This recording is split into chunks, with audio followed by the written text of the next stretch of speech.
I'm Mia, and you guys might know me as the youngest speaker amongst our speaker lineup today. So I am 17. This is me. This is me.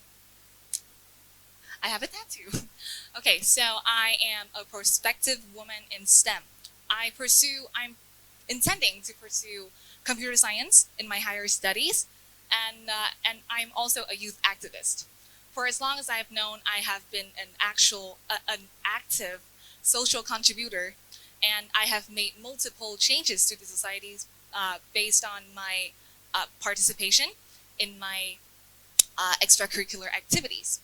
And the topic that I spent my most care on is feminism.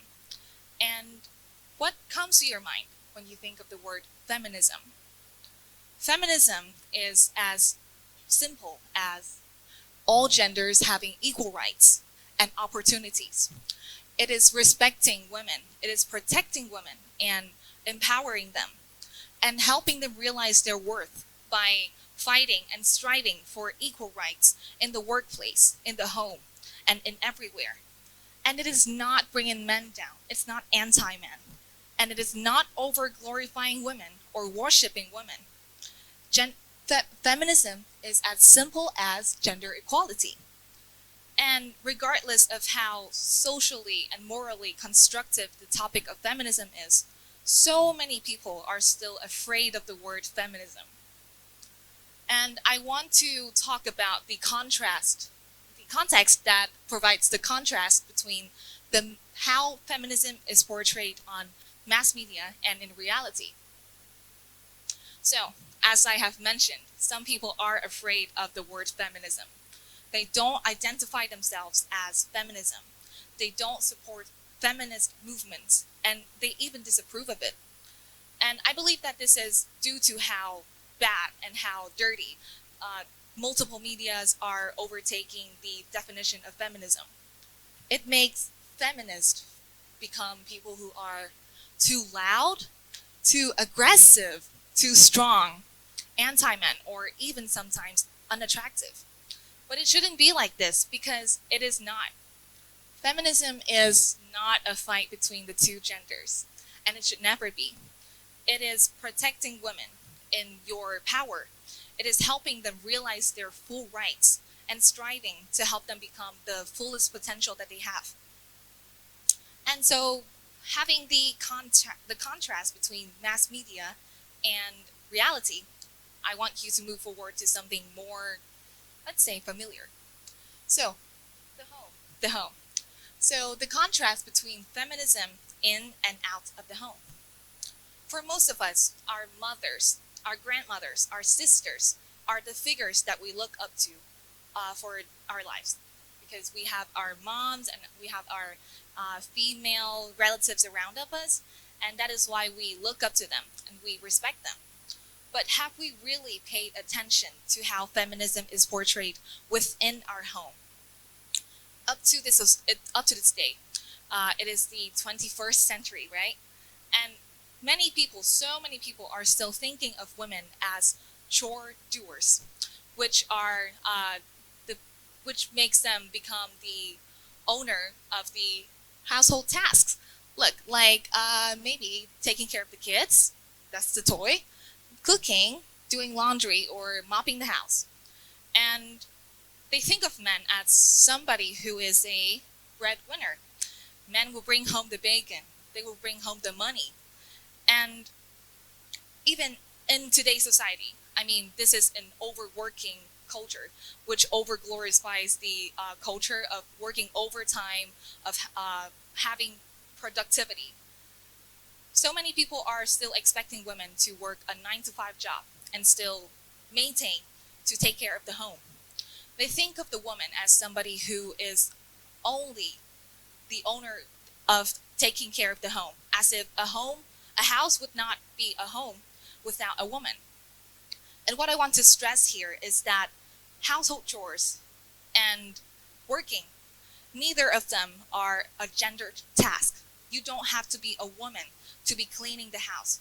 You don't have to be a man to be working and making money, making an enormous salary and bring home the bacon or anything.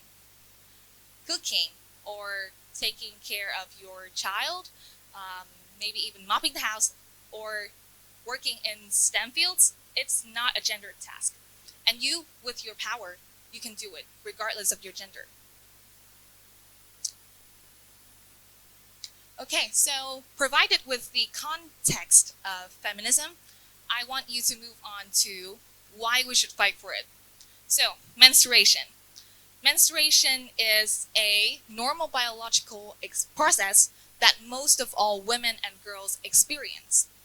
But with the manipulation of media or the social taboos, many people are stigmatizing it as something dirty. They make the woman feel like having menstruation or being on period is something terrible to have, is something dirty, and you should hide it. And because of this taboo, so many people who experience menstruation don't have the right access to their menstruation health and cannot take care of their health and their menstruation self properly because they feel like it's a sin.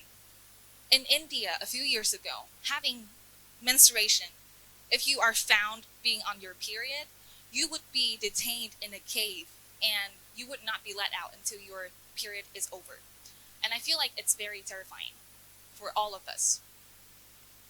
And how do I want you to end this? Having your period should not feel like a sin or a crime. It is simply you being you. It is as normal as being a human, and you should not ever fear yourself or shame yourself for being a human. Because as you see your period as a sign of health, vitality, and a process in harmony with the earth, your period would seem less like a crime or a burden, but it would be a sign of strength and health. And I pride myself for being a woman. I take pride on having menstruation, being feminine, being masculine, whatever. And that is what I want you to normalize. And we have another thing, the double standards. This is a little bit too familiar to most of us. So I have Mary Starr, who is the owner of Mom Life Comics. So she is the owner of this blog, and she created a few comics about double standards between men and women within the home. So this is a fun dad, and that's a lazy mom. Why?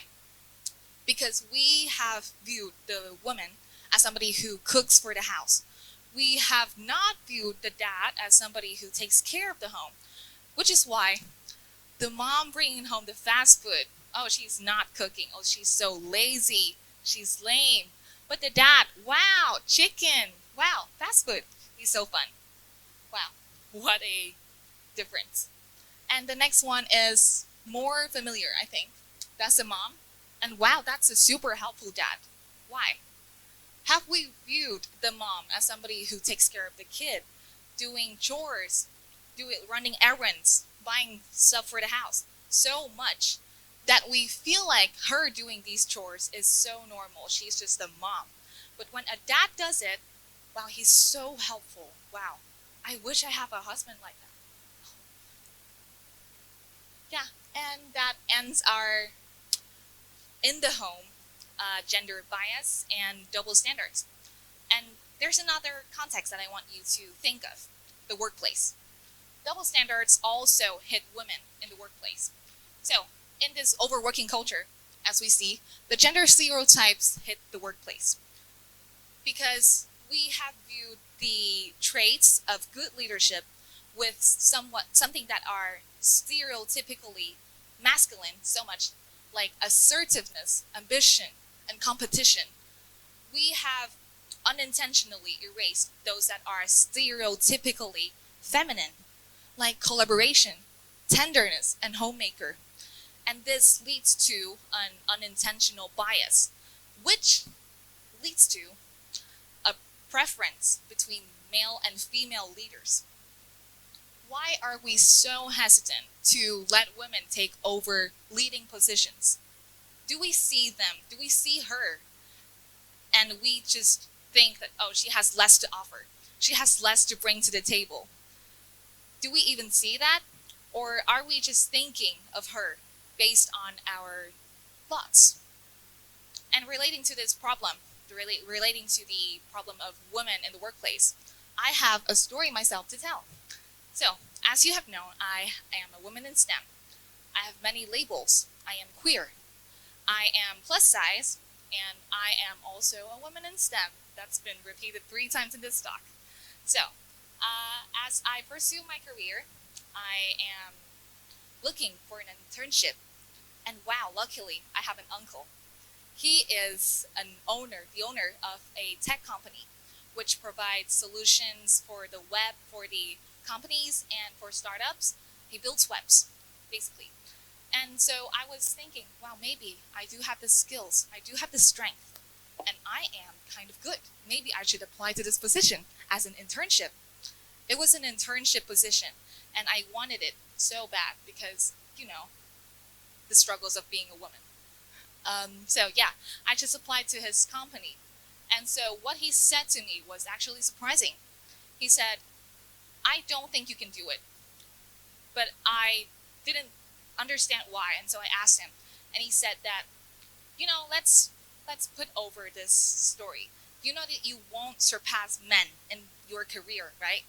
Choose something easier to follow, like hospitality or nursing. And it shocked me so much. At some point in that conversation, I felt like I was being gatekept from the tech industry and from being and pursuing my career as a woman in STEM in general. It hit me so much, but I decided I would not surrender, because I feel like if I surrender, I will prove him right that I don't have the things it takes. I don't have what it takes to be in this industry. So I worked day and night. I worked on projects. I worked on learning programming languages. And I can tell you at this point, at the point I'm standing on the stage, I have had everything, most of everything that I have wanted and looked up to 1 year ago when I first started my career and experience as a woman in STEM. Yeah, and with this story, I want to link to how we can be, each of us can be a solution to the problem of gender inequality. So, how do we solve the problems relating to feminism? Think. Okay, so have you thought of anything? Personally, I have 4 things that I think you can do, which are easy to do. So first of all, let's start with yourself. Think about yourself. Think about the things you're doing. Is anything you're saying or doing hurting the women around you? Or are you being supportive? Or are you being a toxic kind of factor in their progress or in their life? Think about yourself. Think what you are doing. Look at yourself and the environment around you and think of how you can be a change. After that, let's communicate with the women in your life. Don't just talk. Please communicate. Talk to them and listen to them. Think of what you can do after that talk.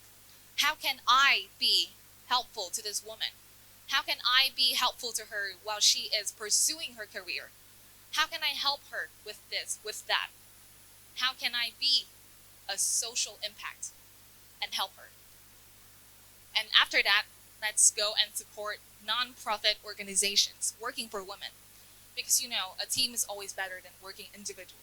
Although I do prefer working individually though. Okay, so having an NPO, which is a bigger platform, you would have access to more resources and you would be connected to like-minded individuals who would help you go further in your journey of helping women and achieving feminism. And these programs and organizations with a bigger platform, they would of course be more of an impact to help you raise your voice. And last of all, teach the young generation about feminism. Because as you teach them about this, as you teach them how to respect a woman, how to not be sexist, you are laying the ground for a generation of people who are ready to take over society with care, with love, respect, and gender equality. And I feel like this is the best way to lay a ground for the solution to feminism and gender inequality. And so, I am ending my talk. As I end my talk, I want you to think of my talk as something like this. I am not elaborating on how I want women to overtake power. I don't want to take power over men or eradicate men in general. I'm not man-hating. This talk is about me, talking about how we all can be a part of solving the problem of gender inequality. And when you come home today, I want you to think of my talk in 3 words only: liberal, relevant, and thought-provoking. My talk is not pro-women and is not anti-men. It is pro-equality, and it benefits all of us. Thank you.